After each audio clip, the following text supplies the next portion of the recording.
Hey, what's up, everyone? My name is Trent. This is Rams Talk, and thank you for watching. Thanks for tuning in, and welcome. This is kind of a depressing Rams versus Eagles game recap here. Thank you for subscribing and watching all of my stuff. There's a new subscriber out there, Jeremiah. Thanks for jumping on board. Say hi to Valor and Adrian for me. I'll answer your Jared Goff question in a bit. For all the legacy subscribers, thanks so much for your continued support and all the comments. Sorry I didn't get back to respond on the last video. I was out of town for a couple of days. In fact, I was driving back into town and listening to the game on the radio, and then and I DVR'd it. I knew the final score, and when I sat down to watch it, I was like, oh man, the last thing I want to do is watch this freaking Rams loss. But I powered through it. And I mean, kind of already knowing what was going to happen, it lessened the blow, but it provided a lot of context because I was able to see it. And, I just want to say that, once again, let's keep perspective.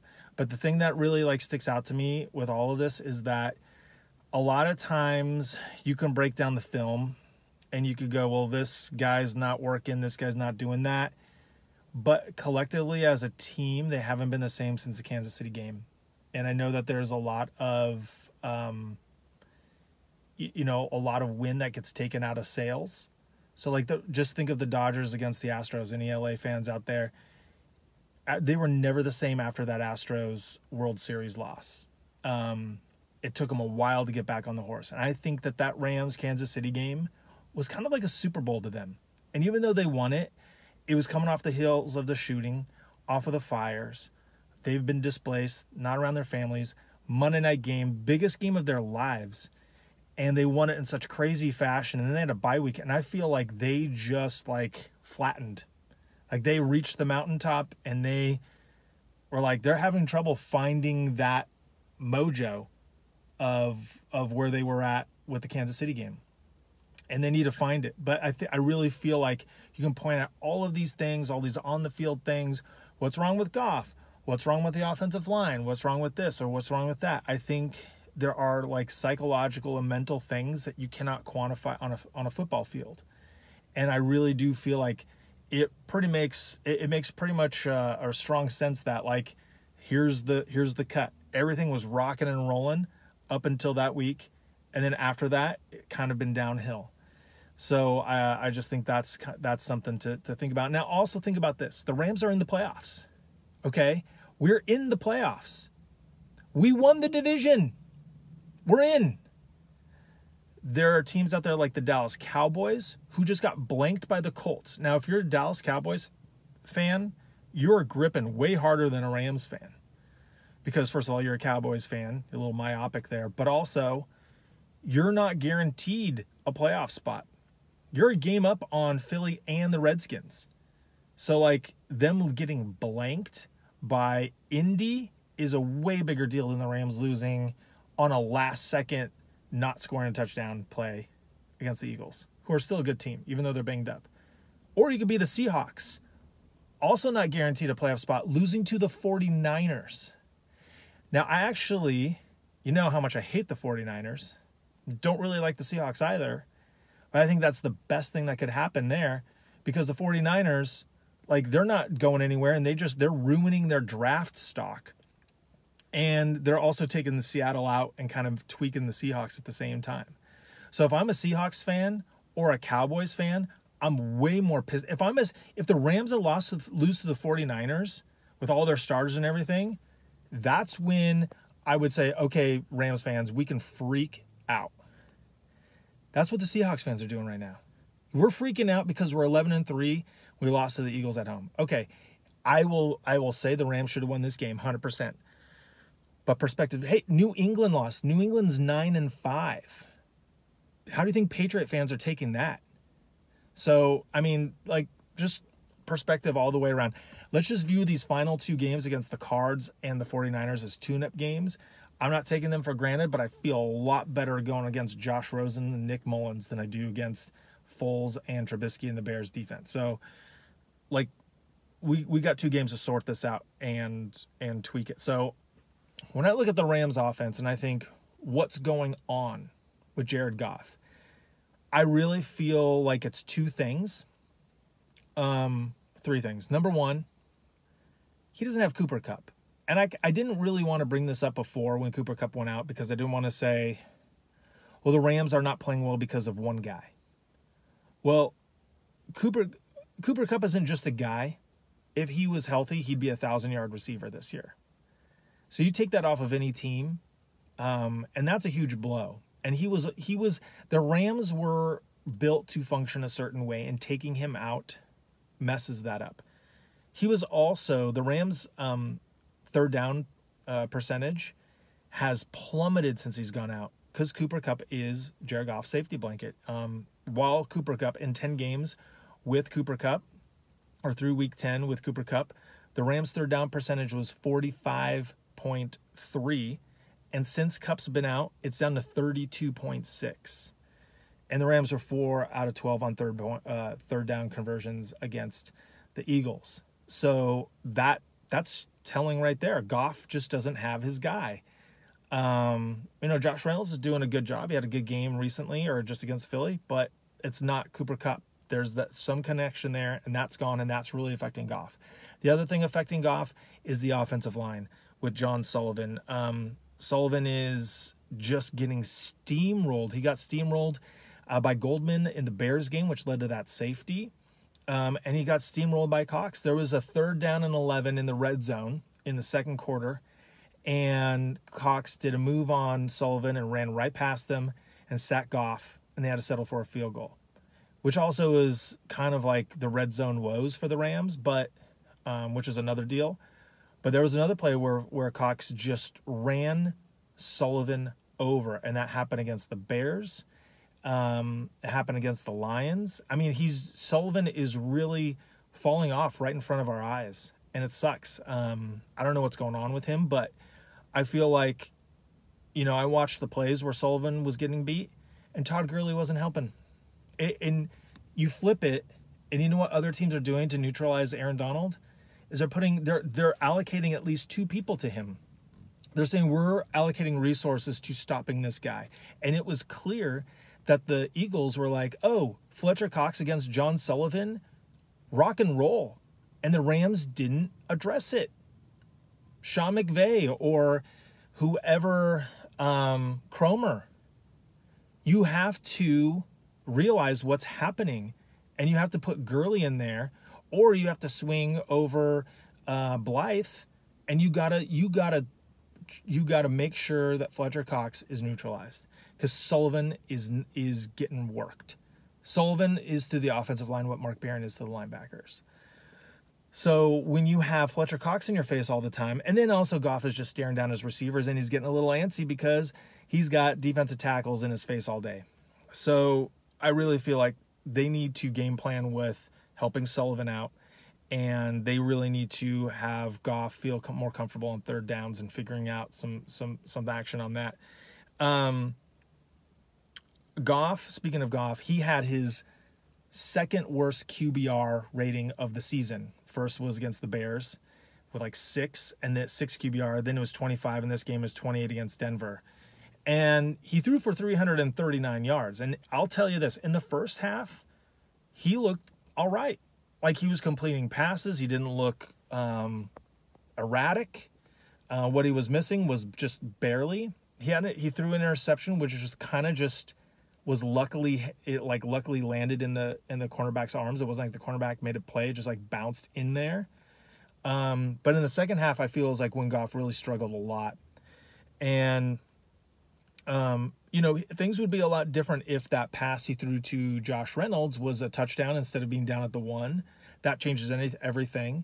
And then also, this game to me really came down to like 2 plays, or 3 plays actually. One was when he got stepped on, and then he picked it up and then just tried to like throw it. Like, that's a stupid bonehead play. And that led to an interception, and they got the ball and went down and scored a touchdown. That's 7 points Jared Goff gave them right there on like a dump. If he just falls on the ball and they end up punting in that play and pinning him down, maybe they don't go down the field and score like that. So That was an interception, which was just weird, not like a real play. So I mean, there's a real possibility that he would have had one touchdown and one interception in this game. That changes everything. But where I really felt like he was missing it, remember in the third or fourth quarter where he had Everett on the left side and he threw that ball to the back shoulder. When if he just hits Everett in stride, it's a touchdown. That was the biggest miss of the game, in my opinion, because now they don't settle for a field goal, making it 30 to 16. Now it's 20 to 16, or sorry, 30 to 20 at that point. That's a huge deal.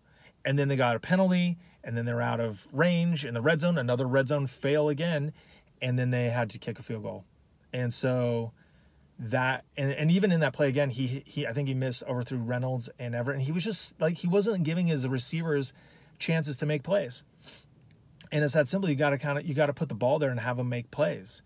But he's only 24 years old. He just turned 24. And Jeremiah, to answer your question, no, Jared Goff is not the 2016 Jared Goff. The 2016 Jared Goff, like, wasn't completing passes past like 6 yards, and he didn't have a 300-yard game. So, like, even this version of Jared Goff is light years ahead of the Jeff Fisher Jared Goff. Like, light years, not even close. So, I feel it's just cleaning up the sloppy play, and I don't know, maybe McVay has to game plan some other plays in there for him. Maybe lean a little more on Everett, go middle of field with Everett, because Everett's he's doing really well. Reynolds doing good too. In terms of rushing, the Rams had 18 carries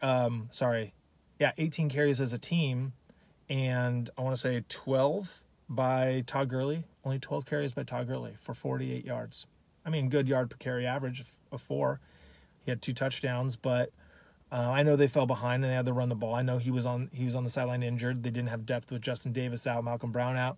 But I mean, like, the Seahawks or the Eagles had 111 rushing yards, and they averaged 3.7 yards per carry. The Rams had a way more efficient yard per carry. So Todd Gurley, I felt, was a stud. He was a warrior.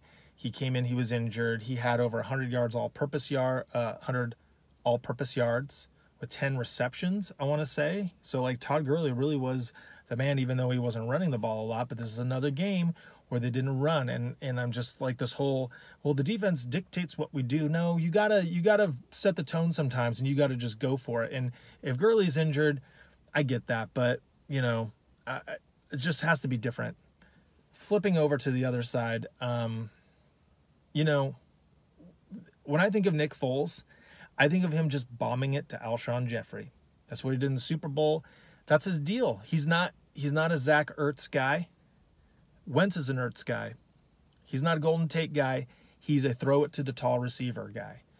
And it's one thing if Talib is going up with Jeffrey and Jeffrey catches it over him. I get that. Or hits him on like a slant or something. I get that. But Jeffrey was, when they were playing zone, he was finding all the soft spots in the zone. No one was around him. Then there was a play where, like, he and I can't remember who else beat the secondary. It was like they were the defense and the Rams were trying to catch the ball. I mean, there's no excuse for these bombs. Talib looked terrible. I was just going to say, yeah, he had that interception. That was a good interception, but he looked terrible. They did not plan around or make any adjustments with Alshon Jeffrey. It's Alshon Jeffrey. He's good, but he's not DeAndre Hopkins or any of those guys. I mean, like, 160 yards is ridiculous, and that's what Nick Foles does. But the Rams limited them to only 270 passing yards, not bad, and 111 rushing yards, not bad. Like, the defense in that regard, in terms of like yards given up, was not bad. You know, they didn't give up 190 yards like they did to Seattle. They didn't give up 500 yards like they did to Mahomes or whatever. You know, the score was the score because the Rams gave them the ball in terrible field position. Aaron Donald had 2 tackles and no sacks. The whole team, we didn't have a single sack. So I'll say defensively, Where were you, Fowler, Ebukam, Brockers, Sue? Where were you guys? This has really become a concerning trend where we can't get home when Donald is occupying so many defenders or offensive linemen. And I think that's really the stinker right there. If you want to look at, 0 sacks. 0 sacks for this defense is insane. But I will talk about the bright spot of this defense, and it's John Johnson. That deflection he had on Ertz in the end zone, he tripped up Foles before Foles was going to break one. He had 14 tackles. He was everywhere. John Jackson is everywhere. So he's emerging as a star in front of our eyes. And then, we just couldn't do anything with Foles, really. It's just ironic. It's hard to hate the guy, but, he did nothing for the Rams. Nothing. I know there's a Jeff Fisher team, and I know it was a crappy roster, but it just sucks that this is the second year he's beaten us. And he's done more in 2 games against us than he did in, 10 games for us. So, what are you going to do? So, JoJo Natson just coughing up the ball. Luckily, it didn't. The only thing it did was it cut down on the time that the Rams had on the clock. But, that was just a sloppy play that he just bobbled it, like Goff just throwing that weird little interception thing. It's just ugly stuff. Marcus Peters had a flag that led to a field goal. It's just stupid plays that are biting the Rams in the ass. And, these 2 opponents, the last 2 opponents, couldn't come at a better time. Like I said, I'm not taking them lightly. Arizona still has a good defense. Chandler Jones, Patrick Peterson have got a good defense. But this game, the Niners, this is where you tune it up. This is where you get back on track and you clean it up. And people got to be pissed, and Goff's got to get better. You just got to start feeling it again. Sullivan, they need to give help to Sullivan. I've said all this stuff. I'm just venting, but perspective. We're in the playoffs. We win these last 2 games. All that matters is we win these final 2 games, and we're trending up, and we've cleaned things up. And yes, they're weaker opponents, but we need to get back to playing good, sound football. And then if we're doing that, then bring it on. Who cares if we have to go to New Orleans and we make it that far? Let's just be playing good football. So it's up to Wade and McVay to scheme this. Anyways, thank you for watching. Keep your heads up, Rams fans. It's not that bad. We're 11-3. The last time the Rams were 13-3, they won the Super Bowl. There you go. Anyways, hope you had a good weekend. If you haven't subscribed and you like this, please do so over here. Watch some of my other stuff over here. You can find me on Twitter at RealLARamsTalk. Please comment. Please join the community. Let me know what you have to say. And I really value that. Thank you so much for watching. It's going to be okay. I'll get another video out in a couple of days for the preview of the Cardinals game. It's Josh Rosen. Not going to be that hard, but still might be. Anyways, thanks a lot so much. Thanks a lot, everyone, so much. And I will talk to you later. Go Rams.